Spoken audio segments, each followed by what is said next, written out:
নিজের একান্ত গোপন কথা নিজের মধ্যেই রাখতে হয়। ভরসার হাতটা যতই বিশ্বস্ত হোক না কেন, স্বার্থে আঘাত লাগলে রূপ বদলাতে একটুও সময় লাগে না। জীবন থেকে তাদের মুছে ফেলো যারা নিজের স্বার্থে তোমার সাথী ছিল, সে হোক তোমার বন্ধু আর সে হোক তোমার কোনো কাছের মানুষ। মানুষ সেই লড়াই কখনো জিততে পারে না যেখানে শত্রু হয় আপনজন। মরে গেলে মরে যান, তবুও এই 7টি কথা কখনো কাউকে বলবেন না। নাম্বার 1, আপনার কোনো গোপন অতীত বা গোপন কথা। 2, কোনো সম্পর্কের কথা। 3, আপনার ব্যক্তিগত সমস্যার কথা। 4, টাকা পয়সার কথা। 5, আপনার স্বপ্ন ও আকাঙ্ক্ষার কথা। 6, স্বাস্থ্যের অবস্থার কথা। আর সর্বশেষ 7, আপনার ধর্মবিশ্বাস বা আধ্যাত্মিক বিশ্বাসের কথা। সময়ের হাত থাকে না, কিন্তু মাঝে মাঝে সে এমন থাপ্পড় মারে যেটা সারা জীবন মনে থাকে।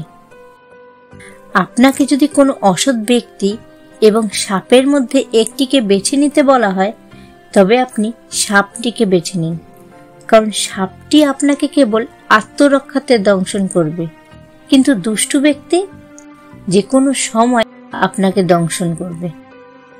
নিজে ভালো তো জগৎ ভালো, এটা সম্পূর্ণ মিথ্যে কথা। আপনি যত ভালো হবেন, মানুষ আপনাকে ততই ঠকিয়ে দেবে। সুন্দর করে গুছিয়ে মিথ্যে কথা বলা মানুষগুলো সবার কাছে প্রিয় হয়। অপ্রিয় হয় শুধু মুখের উপর সত্যি কথা বলে দেওয়া মানুষগুলোই। মানুষ এমন একটা প্রাণী যাকে বিশ্বাস বা অবিশ্বাস কোনোটাই করা যায় না। বিশ্বাস করলে ঠকতে হয়, আর অবিশ্বাস করলে হারতে হয়। আজকের দিনে ভদ্র মানে তুমি ভীতু, নিরীহ মানে তুমি দুর্বল, সৎ মানে তুমি বোকা, আর স্পষ্টবক্তা মানে তুমি শত্রু। 3টি সময় মানুষের আসল রূপ চিনতে পারবেন। নাম্বার 1, যখন আপনি বিপদগ্রস্ত হবেন। 2, যখন আপনি অভাবগ্রস্ত হবেন। 3, আর যখন আপনি অসুস্থ হবেন।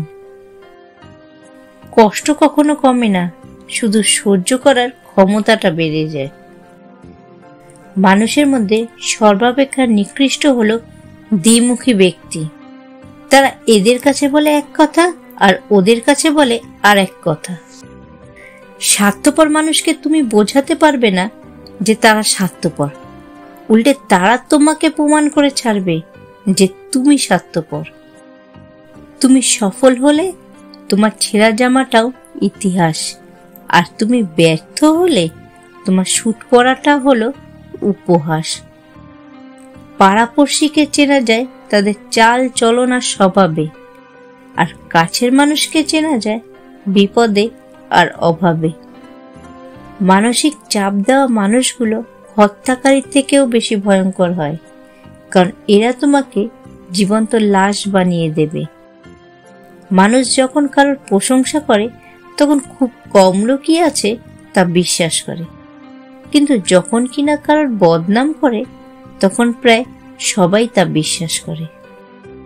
সব আঘাতের প্রতিশোধ নিতে নেই, কিছু আঘাতের বিচার হাসি মুখে ওপরওয়ালার কাছে ছেড়ে দিতে হয়।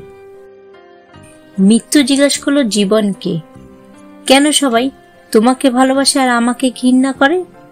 জীবন বলল, কারণ আমি হলাম একটা সুন্দর মিথ্যে আর তুমি কঠিন সত্য। ভালোবাসা দিয়ে যাকে বাঁধতে পারোনি, চোখের জল দিয়েও তাকে কখনো বাঁধতে পারবে না, তাই বৃথা চোখের জল ঝরিও না। কখনো কারোর বিশ্বাসে আঘাত করো না, কারণ তোমার জন্য তার হাজারো জমানো বিশ্বাস ভেঙে যেতে পারে। চুপ থাকতে শিখুন, দেখবেন যে একদিন আপনার সাথে খারাপ ব্যবহার করেছে সেও একদিন আপনার পায়ে এসে পড়বে। সবচেয়ে কঠিন প্রশ্ন হলো কেমন আছো, আর এর সহজ মিথ্যে উত্তর হলো ভালো আছি। কিন্তু সত্যি কি আমরা ভালো আছি? জীবনটা খুব ছোট আর জীবনের গল্পটা অনেক বড়। জীবনের সুখ চাওয়াটা খুব সহজ, কিন্তু পাওয়া খুব কঠিন। ভালোবাসার আশীর্বাদ এই দুটো শুধু শব্দ নয়, শক্তি। দেখা না গেলেও সব সময় পাশে থাকে। ভাগ্য তোমার হাতে নেই, কিন্তু সিদ্ধান্ত তোমার হাতেই। ভাগ্য সিদ্ধান্ত নেয় না, কিন্তু তোমার সিদ্ধান্তই তোমাকে ভাগ্যকে এনে দিতে পারে। জীবনের সবকিছু পেতেই হবে বিষয়টা কিন্তু এমন নয়। মন জুড়ে শান্তি থাকলে না পাওয়াগুলো বাদ দিয়েই ভালো থাকা যায়। বন্ধুত্ব ও ভালোবাসা দুটির ক্ষেত্রেই টাকার থেকে বিশ্বাসের দাম বেশি। কিছু মুহূর্ত কখনো অতীত হয় না, আর অনুভূতি কখনো চুরি হয় না। 5টি অভ্যাস নিজের থেকে একদম ঝেড়ে ফেলুন। 1. অন্যের দয়া কামনা করা। 2. পরিবর্তনকে ভয় পাওয়া। 3. অতীত নিয়ে পড়ে থাকা। 4. নিজেকে ছোট মনে করা। 5. অতিরিক্ত চিন্তা করা। আমরা অপরের দোষ ধরতে গিয়ে নিজেদের গুণগুলোকে হারাতে থাকি। পরিবার কতটা গরিব বা বড়লোক সেটা ব্যাপার না, পরিবার কতটা সুখী সেটাই হলো আসল কথা। ইতিহাস সাক্ষী আছে, প্রথম ভালোবাসা সঠিক সময় ভুল মানুষের সাথে হয়, আর দ্বিতীয় ভালোবাসা সঠিক মানুষের সাথে ভুল সময়ে হয়। মেয়েরা আর কিছু পারুক আর না পারুক, নিজের ভাইকে নিজের জীবনের থেকেও বেশি ভালোবাসতে পারে। যত তাড়াতাড়ি মানুষ ঘনিষ্ঠ হয়, তার থেকে বেশি তাড়াতাড়ি তাদের দূরত্ব বাড়ে। বিয়ে যদি করতেই হয় তাহলে চরিত্র দেখে করো, রূপ দেখে নয়। বিশ্বাস যদি রাখতেই হয় তাহলে নিজের ওপর রাখো, অন্যের ওপর নয়। দান যদি করতেই হয় তাহলে অসহায়কে করো, দেখানোর জন্য নয়। আর সম্মান যদি করতেই হয় তাহলে গুণ দেখে করো, ধনসম্পত্তি দেখে নয়। যাকে হারানোর ভয় মনের মধ্যে সবচেয়ে বেশি কাজ করে, সেই সবার আগে হারিয়ে যায়। বোকা মানুষগুলো হয়তো অন্যকে বিরক্ত করতে জানে, কিন্তু কখনো কাউকে ঠকাতে জানে না। যখন একা থাকার অভ্যাস হয়ে যায়, ঠিক তখনই সৃষ্টিকর্তা কিছু মানুষের সন্ধান দেন। আবার যখন তাদেরকে নিয়ে ভালো থাকার অভ্যাস হয়ে যায়, ঠিক তখনই আবার একা হয়ে যেতে হয়।